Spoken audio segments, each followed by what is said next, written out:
Okay. Yes. Well, my name is Denise Nichols. I'm originally from Chicago, Illinois. Grew up there, stayed there all my life, till I came to Des Moines to go to school. I went to Drake University. And I came here to go to pharmacy school. Been here ever since. That's where I met Cortez. It's been over 53 years now. And he's the reason I stayed here in Des Moines. Other than that, I was ready to go back to Chicago. Okay. My name is Cortez Nichols, Senior. I'm originally from Des Moines, Iowa. Been here a long time. I'm not old, I just been here a long time.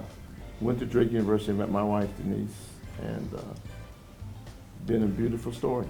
And several things in the community I love doing. First of all, I belong to King of Kings Baptist Church on the south side, where my pastor is Reverend Jordan Raybon, and I'm a senior deacon there, one of them. And I love church. I teach Sunday school there. We have a very productive Sunday school. You'd really enjoy it. Stop by and see us. Another thing I do is I have a Junior Olympic track club. First of all, I worked for Roosevelt for over 30 years as track coach. Now I just retired this year from Roosevelt, and I have a Junior Olympic track club called Central Iowa Excalibur Track Club. One of the best kept secrets in the state of Iowa. I've been doing this for 40 years. We take kids all over the country and run. And it's very a beautiful thing for our kids. They have something to do within our community. And we need to always give back to our community. Well, I pretty much work alongside Cortez. At King of Kings, I am assistant Sunday school superintendent, and I'm on the deaconess board and getting ready to be part of our health ministry there.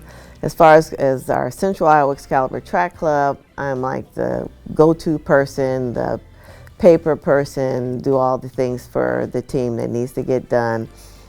We have a big track meet every year in May. Last year we had over almost 700 kids come out to participate in our track meet. So I helped put that track meet together and run that with all the volunteers and things like that. And just, we just do other things. We participate in helping. We put a blessing box at the church for food for people to come by and just, take stuff out that they needed. No, that's great. We're going to talk a little bit about history. I'm sure you have seen things transpire in history over the years. Is there anything that happened in history that you can recall, like you remember when you were there, or it made an impact on your life at all? Yeah. Oh, okay. Something that impacted me in history, I can remember growing up in Chicago. My mother was originally from Mississippi. Okay, so every summer they would send us to Mississippi to hang out with, with our grandparents and our cousins down there. One of the things that probably impacted me in Mississippi was just for going from Chicago to Mississippi, walking down the street, being called names. When we would go to the show downtown in Mississippi, we had to sit up in the balcony. You weren't used to that kind of stuff when it came from Chicago. So things like that had an impact on me on how I would like to have something different in my life. And then when I went to school in Chicago, I lived pretty much on the south side of Chicago in a predominantly black neighborhood. And I went to a all-girls high school where we were not the minority. We were the majority, but our teachers were the minority. And I never forget, our one teacher, she would ask what everybody wanted to do. Well, my goal was to become a pharmacist because I had worked in the summer at this local pharmacy with this African-American man who had made an impact on my life. I'll never forget this teacher. She said, "You can't do it, Denise." She said, "That's not for you. You need to be a teacher." She said, "You need to just go ahead, go to school, and be a teacher." And, I went home and told my mother that, and she said, "You know what? You can do anything you want to do." And so I went ahead and I went to pharmacy school, became a pharmacist, and I also teach as well. So I got to do both things. So those words stuck in my mind that whole time is what I can't do, but my mother told me you can do it. That's great. That's awesome. There's so much impact me in my life. One thing to realize that when you get older and you get married, you want to buy a home. Your income limits you to where you could buy a home. But then when you find out how you can get a good job, work hard, Me and my wife met at Drake. When you be able to get a job, you can do what you want to do. Usually you can.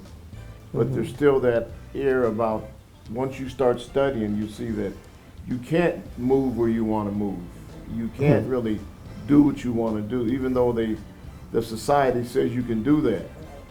That's not true when you do a little research on that. You see there's still some income disparities in the United States of America.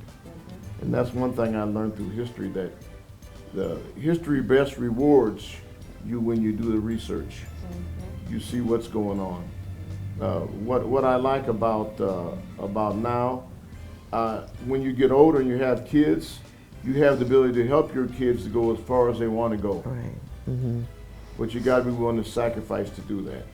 And I really thank God for how He blessed me and my wife with our kids. And even Dewana was my daughter's roommate. Yes, They was able to go to college, all three of them. And on a meager income that we made, God made that possible. And again, I said, if you work hard, you can almost do anything you want to do. But you got to put God first. There has to be some type of sacrifice in your life to be able to do what you want to do. And I think one of the greatest things that we have here in Des Moines is for instance, my track team. We're able to let kids run that don't have the money. If you come to my track team and you don't have the money, we'll see to it that you get to run. It's for the kids, and that's one of the greatest things that my wife and myself, the Lord helped us develop, was to be able to help our own kind and anybody else that wants to run. We will help their kids have fun and enjoy it.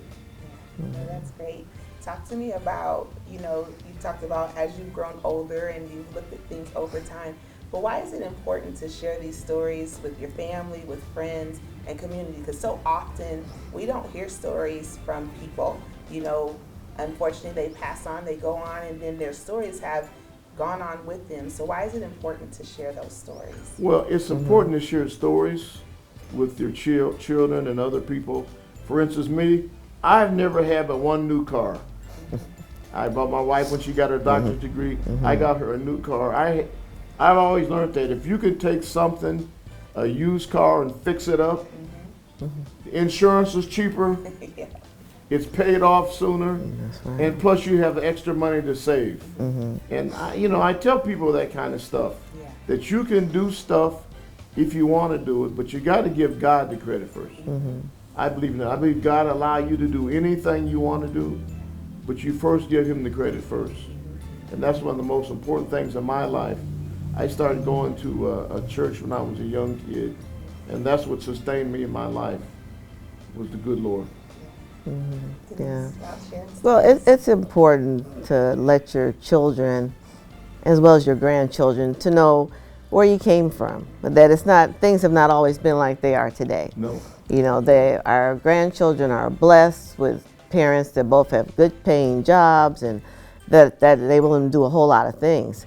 And so they need to know what happened when we were young. And I'm so thankful that they got to talk to their grandparents, their great-grandparents, who shared stories with them as well. Things like about cooking and about how life was back then, how they had to walk to school. These kids now, my grandkids, they all get in the car and go to school. Our kids, they walk down the street to King, got on a bus, went to Perkins. And like us, we went to school and we had to walk every day.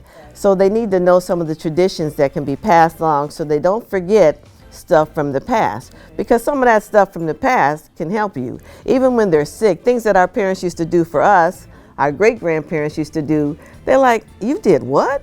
But actually that stuff works. When all else fails, they'll call you and they'll say, this medicine isn't working. What is something else I can do? So you kind of pass those old things down to them, because everything's not in the book.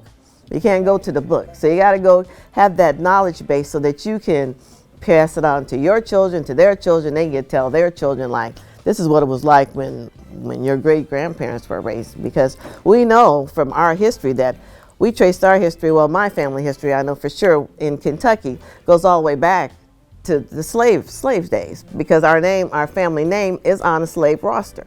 So, it's things that they need to know. When they see this stuff, they can say, well, that was part of my family. I can identify with that. Yeah. So I think they just need to know that life's not all about roses and just, oh well, we got money, we got cars, you know. It's easy. No, it's not easy. Yeah. Mm-hmm. No, it's not. It's not easy at all. It is not easy. Mm-hmm. And what advice do you give to generations before you? I know that I just look back and I'm thinking, we got to do a little bit better here, y'all. And I just want to know, what advice would you give to younger generations as they're looking towards their future? Mm-hmm. What I said, one thing we ought to do is quit giving people accolades or role models, but give it to your parents, and your grandparents. You know, you look at I look at my kids. I have one son, my oldest son, Cortez Jr. He's the top account manager for the Houston Rockets. My daughter's a regional manager for a babysitting company. My youngest son used to work at a college in Oregon. Now he's working at a private institution in Missouri.